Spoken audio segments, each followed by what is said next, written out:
তোমার মতো যুবক শ্রমিকের কাজ করে, রডের ফ্যাক্টরিতে কাজ করে, এরকম গরিব নাই? খবর নিয়ে দেখো, রহিম স্টিল মিলের মধ্যে গিয়া দেখো কত গরিব কর্মচারী কাজ করে, কত আগুন আর কত রডের কষ্ট। খবর নাও, এমন আল্লাহর বান্দা পাইবা এত কষ্টের মধ্যে রমাজানে একটা রোজাও ভাঙ্গে না। আর তোমারে কোন হুজুর ফতুয়া দিছে একটু কষ্ট রিক্সা টিক্সা চালাইলে আর রোজা রাখা লাগে না? হ্যাঁ, এই হুজুর তো জান্নাতি আর তুমিও জান্নাতি। তোমার মতো যুবক র‍্যাব, আর্মি, পুলিশ, বিডিআর এর চাকরি করে নামাজ পড়ছে, তুমি কেন পারো না? জবাব দাও।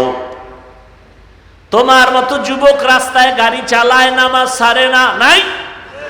তুমি কেন পারবা না?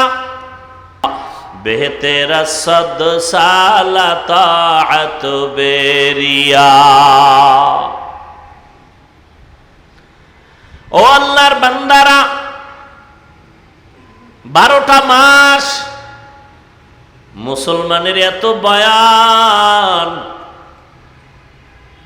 12 মাস না ঘুম না খানা না দিন না রাত, সকাল না দুপুর বয়ান আর বয়ান চলে। পীর সাহেবদের বয়ান, দাওয়াত ও তাবলীগের বয়ান, আমাদের বক্তাদের বয়ান, জুমার দিন খতিব সাহেবদের বয়ান, সবাই পাও ধরে ধরে বয়ান করে, নামাজ পড়ো, রোজা রাখো, পর্দা করো, হালাল খাও, মা বাবার দোয়া নিয়ে চলো।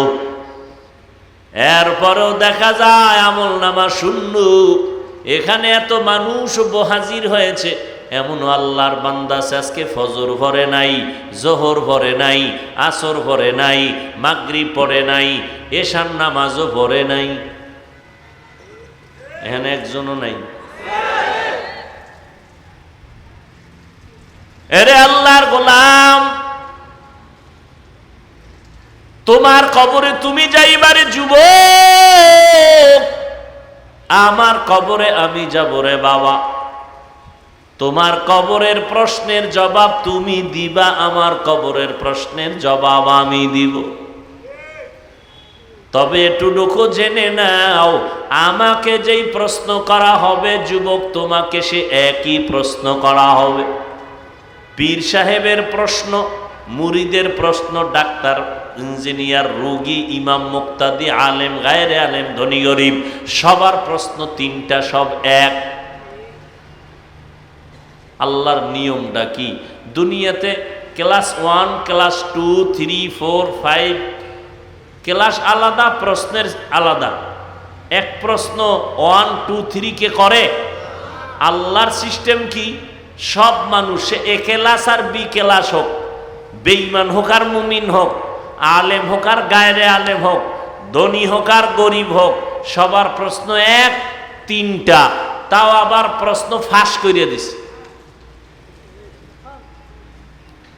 দুনিয়াতে পরীক্ষার আগে প্রশ্ন ফাঁস করে? ফাঁস করলে নিয়ন্ত্রণে যারা থাকে ওদের চাকরি শেষ। আর আল্লাহর নিয়ম কি? প্রশ্নপত্র ফাঁস করার জন্য যুগে যুগে নবী পাঠাইছেন। এগো মুখস্থ করায় দেন, বুঝায় দেন। কবরের প্রশ্ন 3টা, রবের পরিচয় দাও, ধর্মের পরিচয় দাও, রহমতের নবীর পরিচয় দাও। হাজারো লাখো আলেমরা বয়ান করে এই 3টা প্রশ্ন মুখস্থ করায়। কিন্তু এটাও সত্য, ভালো করে বুঝু, আমি মাওলানা হইয়া কবরে গিয়া জবাব দিতে পারবো তার কোনো গ্যারান্টি নাই। গ্যারান্টি আছে? আপনি পারবেন না এটাও বলা যাবে না। আমি মাওলানা কেন, মুফতি কেন, মুহাদ্দিস কেন? রহমতের নবীর হাতে গড়া ছাত্র সাহাবায়ে কেরাম জান্নাতের টিকিট হাতে পাইছেন 10 জন। কয়জন? 10 জন। এরপরও তারা মরণ পর্যন্ত কান্না করেছেন, কবরে কি উপায় হবে আমার?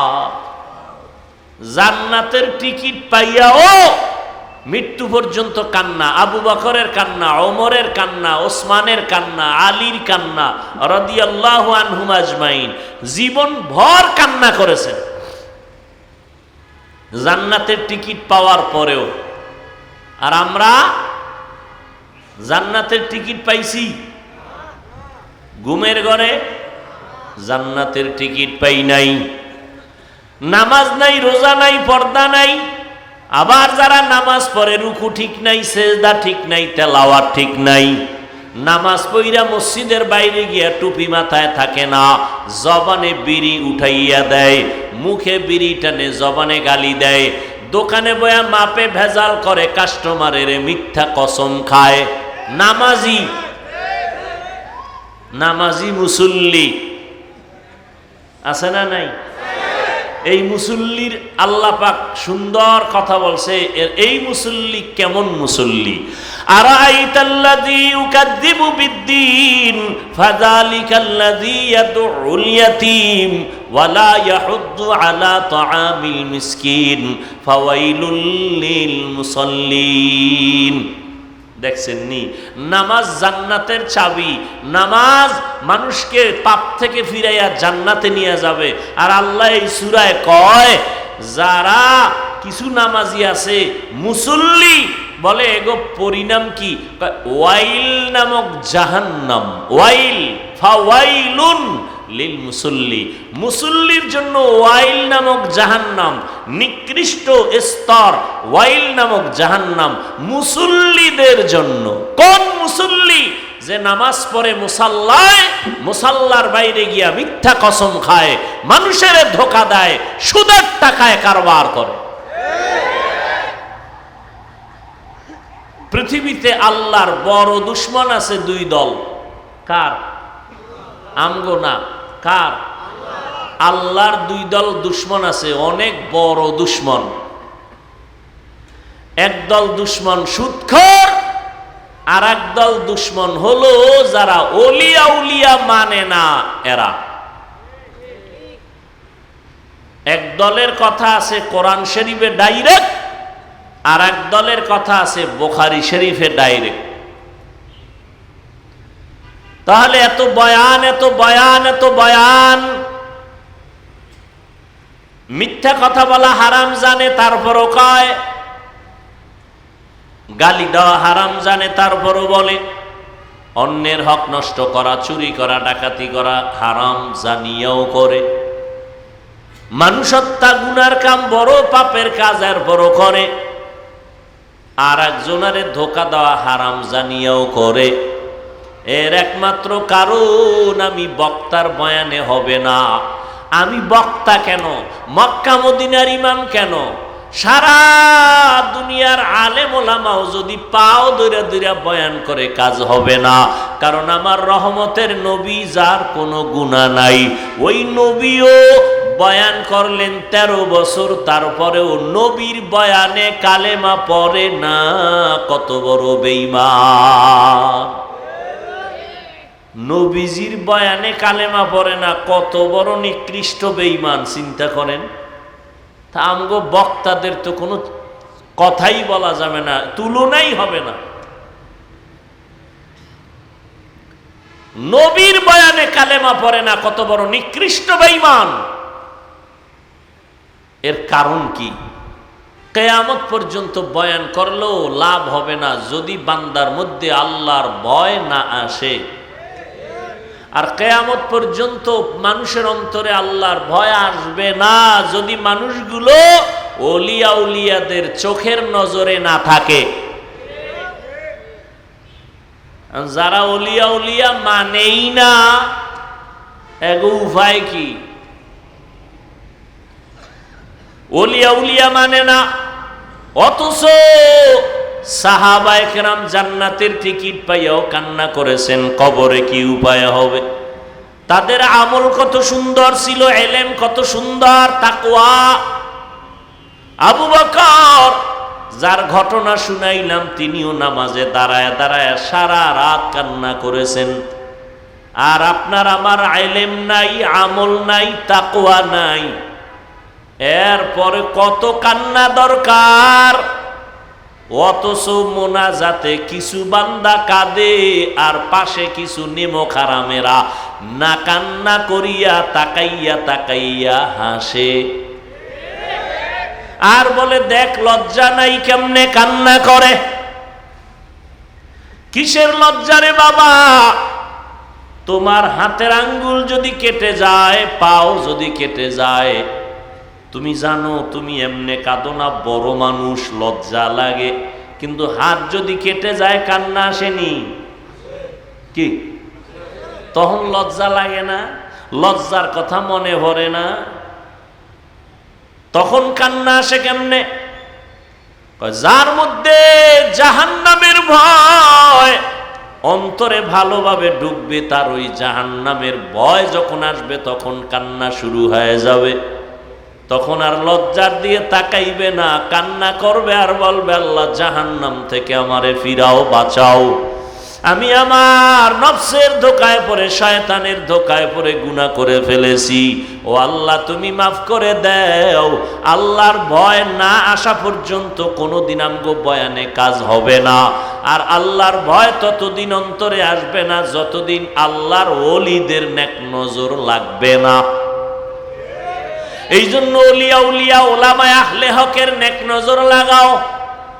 ও যুবক, তোমার মতো যুবক তাকাইয়া দেখো, জীবনে মাদ্রাসায় পড়ে নাই, স্কুলে পড়ে, কলেজে পড়ে, চাকরি করে, ব্যবসা করে, 5 বেলার নামাজ পড়ে আসেনি।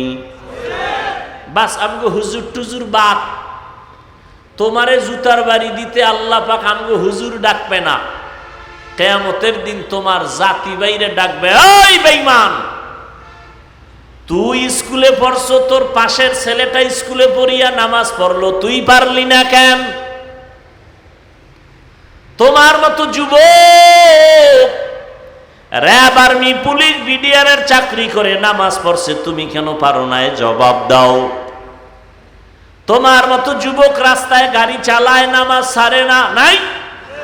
তুমি কেন পারবা না?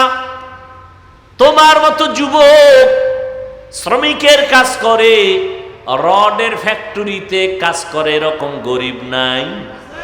খবর নিয়ে দেখো, রহিম স্টিল মিলের মধ্যে গিয়া দেখো কত গরিব কর্মচারী কাজ করে, কত আগুন আর কত রডের কষ্ট। খবর নাও, এমনও আল্লাহর বান্দা পাইবা এত কষ্টের মধ্যে রমাজানে একটা রোজাও ভাঙ্গে না। আর তোমারে কোন হুজুর ফতুয়া দিছে একটু কষ্ট রিক্সা টিক্সা চালাইলে আর রোজা রাখা লাগে না? হ্যাঁ, এই হুজুরের তো জান্নাতি আর তুমিও জান্নাতি। ইসলামটারে এত পানির মতো মনে করলা, তুমি মনে যেরকম চাই এরকম চালাবা আর বলবে এটা ইসলাম। তাহলে আমার রসুল পেটে পাথর বাঁধছেন কেন? সাহাবায়ে কেরাম না খাইয়া কষ্ট করছেন, একটা কাপড় ছিল, স্বামী আর স্ত্রী মিলে এক কাপড়, একটা কাপড় দিয়া স্বামী আর স্ত্রী চলছে ঘরের মধ্যে, বের হয় নাই। তারপরও কোনোদিন আল্লাহকে বেজার করে নাই, নামাজ ছাড়ে নাই, রোজা ছাড়ে নাই। এই জন্য আল্লাহর রসুল ১৫০০ বছর আগে বলে গেছেন, সাবধান, আলেমের কাছে না গেলেও জান্নাত পাবা না। আবার আলেম নামের কিছু ধোঁকাবাজ আছে, এদের কাছে গেলেও তুমি জান্নাতের ঠিকানা পাবা না। জান্নাত পাইতে হলেও আলেম লাগবে, আর জাহান্নামের পথ থেকে যদি বাঁচতে চাও আলেম ছাড়া সম্ভব না। তবে সাবধান, আবার কিছু আলেমের কারণেও জাহান্নামে যেতে হবে।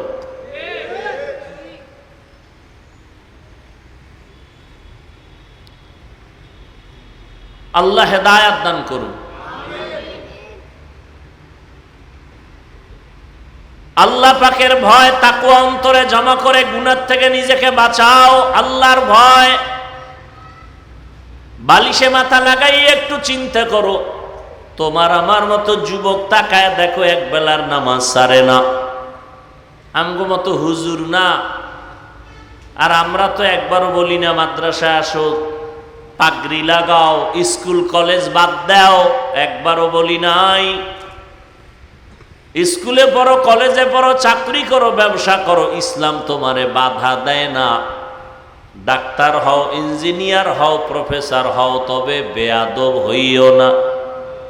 তোমার ব্যবহারে যেন উলামায়ে কেরাম কষ্ট না পায়, মা বাবা কষ্ট না পায়, মুরব্বীরা কষ্ট না পায়।